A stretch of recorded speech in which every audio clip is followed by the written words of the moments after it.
On n'est pas attaché? Eh oui, effectivement, vous êtes attaché. Comment vous allez faire? Eh ben, Je pense, Sergei, il est juste à je... participer. tu penses que c'est moi qui commence, hein? C'est ça, mec. Eh bien, à l'aide de mon petit doigt, je casse la corde. Tu veux casser ta corde? Ouais, mais je me libère quoi. Et après, je vais vers la porte et Il nous va se renculer. je mets mes mains comme ça et je la prends et je la mets sous mon bras. Mais c'est la vanne que je voulais faire, reculer. Ouais, moi j'ai la force de le faire.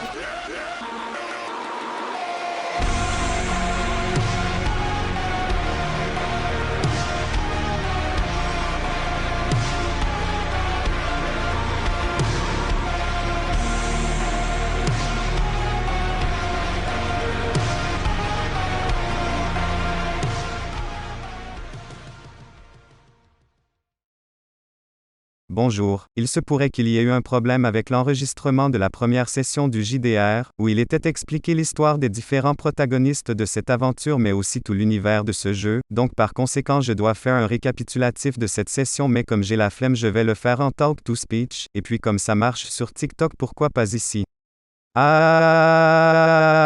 Notre histoire se déroule en 1950 en URSS, c'est donc comme vous l'aurez deviné, la guerre froide, vous savez le concours de taube entre les États-Unis et l'URSS, où les deux pays se menaçaient en permanence de détruire l'humanité pour savoir qui a la plus grosse, quelle belle époque. Mais comme vous le savez aussi c'était surtout une guerre de l'espionnage et c'est cela qui va nous intéresser. Chaque pays possédait son agence d'espionnage, la CIA pour les USA et le KGB pour la mère patrie, et pour l'instant pour le début de cette folle aventure nous allons mettre la CIA de côté et nous attarder sur le KGB. Vous avez compris que les premiers personnages principaux sont des membres de l'incroyable collectif CDD qui vont rejoindre le KGB. Je vais alors vous raconter leur histoire. Klaus von Richthofen est né en Allemagne en 1933 et il est l'héritier d'une grande famille qui était le principal soutien financier de l'armée allemande lors de la Seconde Guerre mondiale.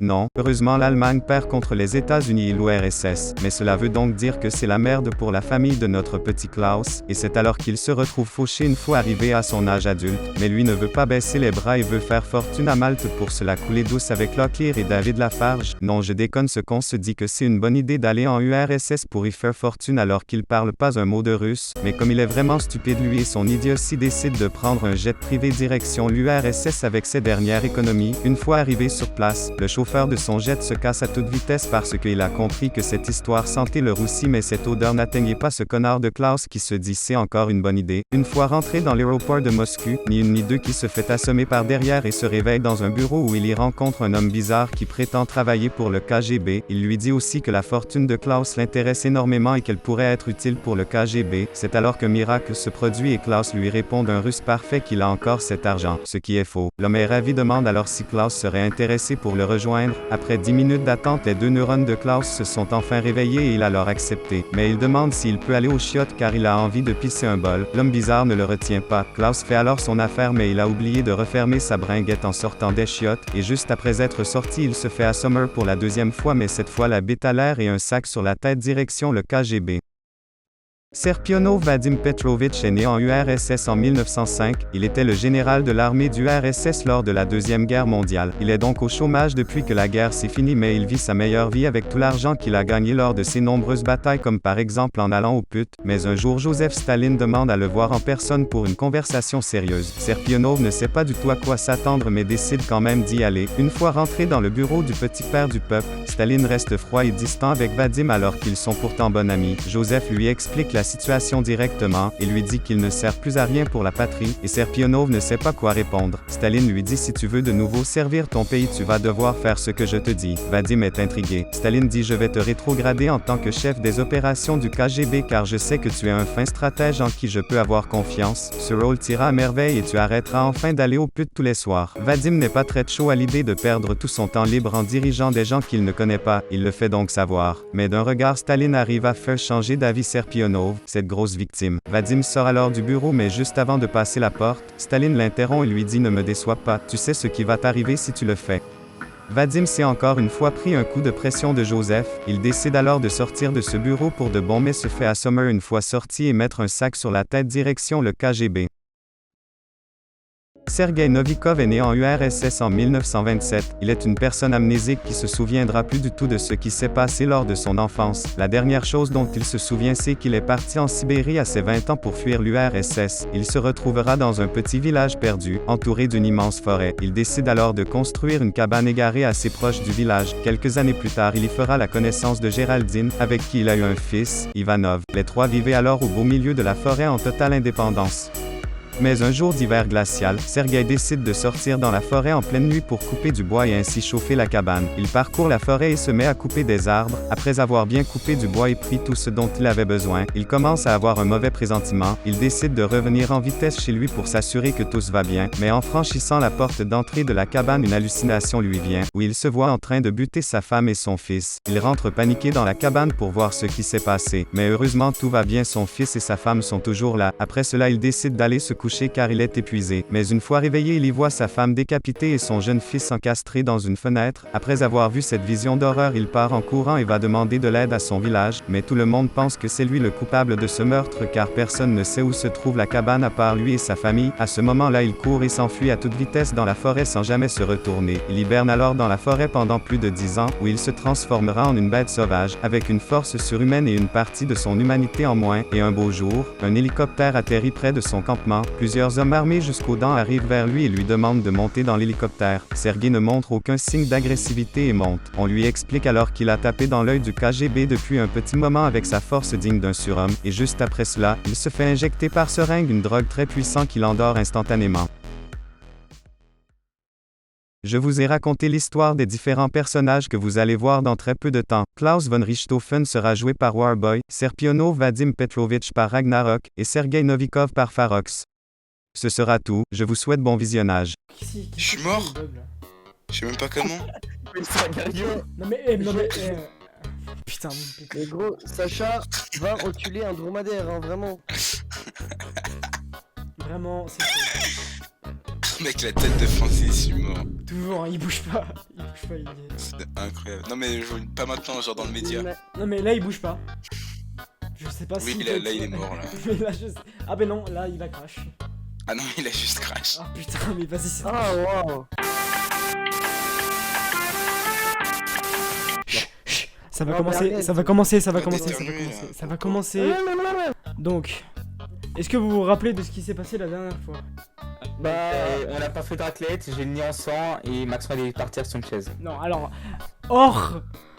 ce qui s'est passé entre vous, ce qui s'est passé pour vos histoires, je parle parce qu'on va rejouer justement la scène. Oh, bah moi je suis sorti d'un aéroport kidnappé, la beuteux à l'air. Ok. Sacha il a encastré son gosse dans une vitre et puis il a écrasé sa femme en dormant. Très bien, Ouais, Et c'est moi. Francis il s'est fait bolos par Staline. Voilà. pas mal, j'aime beaucoup. Vous arrivez donc dans un endroit bizarre, sombre et inconnu pour vous tous. Vous êtes dans une salle d'interrogatoire extrêmement sombre. Quelqu'un enlève vos sacs. Vous êtes 3 sur 3 chaises bien distinctes et vous vous regardez et vous ne savez pas ce que vous faites ici. À en voir Sergei qui a l'air d'être très étonné d'ailleurs de ce qui se passe pour lui, hein. Il a l'air d'être paumé le pauvre. Vous êtes enchaîné à vos chaises. On va faire un tour de chaque joueur et on va voir ce que vous allez faire dans cette situation. Sergei, qu'est-ce que tu fais? J'adore. Il va pas le faire. Sergei, tu as 5 secondes pour agir, ou alors sinon ce sera une barre d'énergie qui va se barrer, ce serait con quand même.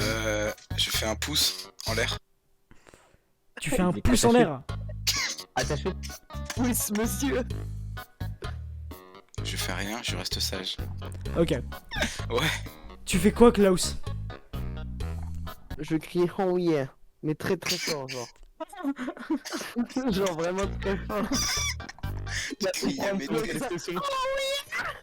Tu veux vraiment le faire? Bah ouais. Ok. Mais sache que ce que tu auras fait a eu l'effet de faire un énorme... T'as l'impression que quelqu'un a frappé sur un mur. Juste après que t'aies dit oh yeah. C'est bizarre, je comprends pas. Quelqu'un a frappé. Pourquoi donc? Personne ne sait. C'est ensuite au tour de notre cher Vadim. Vadim, que fais-tu face à cette situation? Tu es notre stratège. Tu es le stratège de ce groupe. Que fais-tu? Déjà, j'observe la salle, où se trouve la porte, où on se trouve chacun par rapport à la porte, tout ça. Très bonne initiative de ta part, mon cher Vadim. Laisse-moi savoir combien as-tu en intelligence déjà? Tu as 15, le maximum. 15, ouais. Ok. Ouais. On va pouvoir lancer ton dé et voir si ton analyse de la salle marche. Et oui, elle marche. Tu analyses la salle en ses profondeurs les plus sombres, parce que c'est une salle sombre. Tu aperçois dans cette salle d'interrogatoire une table et 3 chaises. Forcément, c'est là où vous êtes. Et c'est une salle de forme rectangulaire. Face à toi, tu as un énorme miroir ou une vitre teintée. Tu ne sais pas exactement ce que c'est, mais tu en déduis que c'est une vitre teintée dans laquelle on peut te voir et donc quelqu'un est actuellement en train de vous observer. Et juste à côté de cette vitre, sur la gauche, tu y vois une porte. Une porte qui a l'air d'être vachement frêle, qui pourrait se briser assez facilement. Et du coup, Sergei, il a pas bougé lui. Ah, Sergei, lui, il a rien fait. Il a absolument rien Ah, fait. il a Non, rien fait, frère. j'en ai rien à foutre, moi. Donc, c'est la fin de votre tour. Et là, un haut-parleur Et bah, ouais. commence à faire effet. Ça a l'air d'être un message préenregistré par quelqu'un. Il est dit: Bonjour et bienvenue chez le KGB. C'est que- qui KGB? Ce que vous faites ici actuellement est pour votre pays. Nous connaissons chacun de vous. Nous savons quelles sont vos origines, vos noms et vos situations. C'est pas compliqué. Car nous sommes très investis dans notre travail et nous avons besoin de nouveaux éléments. Nous avons donc libéré toutes les personnes nécessaires. C'est un plaisir de faire votre connaissance. c'est donc le message préenregistré qui a été diffusé. Et c'est quand même assez bizarre. Hein. Clairement, c'est un message qui a l'air Après- d'être assez bienveillant alors que pourtant vous êtes au KGB, quoi. C'est bizarre. C'est pas compliqué d'avoir des informations, enfin, il suffit de regarder au-dessus de moi, il y a mon nom et en dessous il y a le drapeau quoi. Et là, un vrai haut-parleur commence à être actionné. Cette personne au haut-parleur commence à vous parler. Bonjour à tous. C'est un plaisir de vous voir. Bonjour Serpina Vadim Petrovich. Bonjour Klaus von Richthofen. Et bonjour Sergei Novikov. Je me présente. Mon nom est Vladimir Narkivich. Moi, membre fondateur du KGB, je vous ai engagé pour la patrie. Ce que vous allez faire, c'est suivre mes ordres de la façon la plus sage possible et que vous pouvez faire. Si vous restez calme, je ne vous ferai absolument rien. Si vous commencez à désobéir aux règles, tout va très mal se passer. Fin du message du haut-parleur. Sergei, qu'est-ce que tu fais? Pourquoi toujours moi, là, comme ça, là? Tu m'agresses? Mais parce que c'est toi le joueur 1. Eh Donc, ben, un tour, ça commence par toi. Une. C'est bien, toi. Il a demandé de rester calme, tu restes calme, franchement, c'est bien. Non, mais je laisse mes cons de teammates faire le reste. Ok, Oh, Faire les ça très après, bien, ça très après. bien. pas cool, ça. C'est très bien. Klaus, que fais-tu? J'ai réfléchi. Tu réfléchis C'est déjà bien. beaucoup. C'est Qu'est-ce déjà que bien. je pourrais... Je vais t'enculer. Qu'est-ce que je pourrais bien faire cette fois? C'est pas toi qui est censé réfléchir là-bas. Mais tu peux réfléchir. Attends, Tu peux prochain tour si tu veux réfléchir. Vas-y, je fais rien aussi, je fais rien aussi. Tu fais rien On aussi. a pas réfléchi. Faut que je trouve une vanne à faire là. C'est très bien. Trouve une rien vanne, à trouve une faire. vanne. Tu restes calme. C'est la première fois. Serpinov, Ouais. Serpinov, Alors. qu'est-ce que tu fais? Alors moi, écoute, et après certains événements malheureux des années 30 qu'il ne faut pas prononcer, il y a assez peu de cadres maintenant en URSS, alors j'essaie de trouver si j'ai jamais entendu cette voix. Ah, tu veux savoir si cette voix te dit quelque chose? Si tu en Ouais. as déjà entendu parler? C'est très bien, toi tu utilises beaucoup ton intelligence. Au moins quelqu'un sur le scénar. Mais malheureusement, Allez hop, ton intelligence, Mais là maintenant, que ça fait une musiqueuse. prends ça. tu as une très bonne intelligence, tu es un fin stratège. Tu Bon, réfléchis à toutes les possibilités. Tu réfléchis à tous tes contacts que tu avais pendant l'armée en tant que général. Tu réfléchis si même Staline t'en avait déjà parlé ou alors tout est Il te les supérieur. éclaircit. Tu te concentres, t'es en train de chier sur ta chaise tellement que tu contractes. Malheureusement, rien ne sort, c'est très dommage. Alors, C'est très bien, vous avez tous été très sages, je suis très fier de vous. Ça change. Chien. Je vous laisse donc prendre la porte qui est sur votre gauche. Pour nous rejoindre, je dois vous parler. On n'est pas attaché? eh oui, effectivement, vous êtes attachés. Comment vous allez faire? Eh ben, Je pense, Sergei il a juste je- à contacter ses mecs. tu penses que c'est moi qui commence, hein? C'est ça, mec. Eh bien, à l'aide de mon petit doigt, je casse la corde. Tu veux casser ta corde? Ouais, là, je me libère, quoi. Et après, je vais vers la porte, et Et nous on va se renculer. je mets mes mains comme ça, et je la prends, et je la mets sous mon bras. Mais c'est la vanne que je voulais faire, reculé. Ouais, moi, j'ai la force de le faire. On va faire un test de constitution pour savoir si c'est La possible. cam. C'est le téléphone, il a... Réussite mineure. Tu arrives donc à faire ton action bien particulière, mais à peine tu commences à l'exécuter, qu'il se passe quelque chose. 3 tirs se sont fait retentir. Mais on nous avait dit de sortir, je comprends pas. Vous êtes terrorisé par la situation. Sauf que vous venez de vous rendre compte, ces balles étaient tirées sur les cordes. Vous pouvez donc vous échapper et aller à la porte. Et une autre salle très similaire à la salle d'interrogatoire se montre. Mais sauf que dans cette salle, il y a une personne très particulière. Vous savez pas qui c'est. Jojo? C'est Vlad. Est-ce que c'est Jojo? De quoi? Est-ce que c'est Jojo? Cette personne est en costard. Elle est de dos, vous ne pouvez pas voir son visage. Cette personne commence à vous parler. Sa voix, vous la reconnaissez tout de suite, car c'était la personne qui a dans le haut-parleur, soit Vladimir Narkij. C'est vrai. Merci. Cette personne commence donc à vous parler et vous dit: vous trois, vous allez commencer votre première mission aux États-Unis. Cette mission est d'une importance capitale. Pas les roast beef. C'est pas mon pays ça. Sergueï, y a-t-il un problème? Ah non. Cette mission aura pour objectif de relier les ponts entre l'URSS ainsi que les États-Unis. Vous devez remettre et pirater les communications radio aux États-Unis au point de New York. Ce point, c'est le Radio City Music Hall. Vous devez absolument y aller, pirater l'antenne radio pour de meilleures communications. Ce sera votre première mission d'infiltration. Ah, pas trop dur la mission. Vous la trouvez dure, mon cher Vadim? Avec les deux schlags qui m'accompagnent, oui. Effectivement, Coucou. ça m'a l'air d'être bien difficile. C'est donc pour ça que vous, avec l'intelligence la plus, on va dire, visible, que vous allez devoir gérer ces personnes. Je peux pas plutôt, genre, je vais de la place derrière, vous me tuez, ça va plus vite. Vous voulez mourir tout de suite, mon cher Vadim? Bah non, mais viens, on va aux US comme ça, on va rigoler un petit peu. Allez, on va faire des fast-food, on va s'amuser, c'est bon. Pardon? Ça existait les McDo à l'époque? Oui. Par contre, oui, vous entendez, il parle de trahir la patrie, là, d'aller au McDo et tout. Hein. Je dois aller manger, ouais, j'ai faim. Je suis pas un suceur, mais Un autre bruit Ouais. s'est fait retentir et c'est tout simplement Vladimir qui vient de tirer un coup de feu pour vous menacer. La situation me semble très tendue et si vous continuez, ça va très mal se passer. Je vous prie donc d'être respectueux et de suivre votre chef Serpienov aux États-Unis. Est-ce bien compris? Ya. Très bien. Je vous laisse donc quitter la salle de manière extrêmement rapide avant que je vous tue les trois.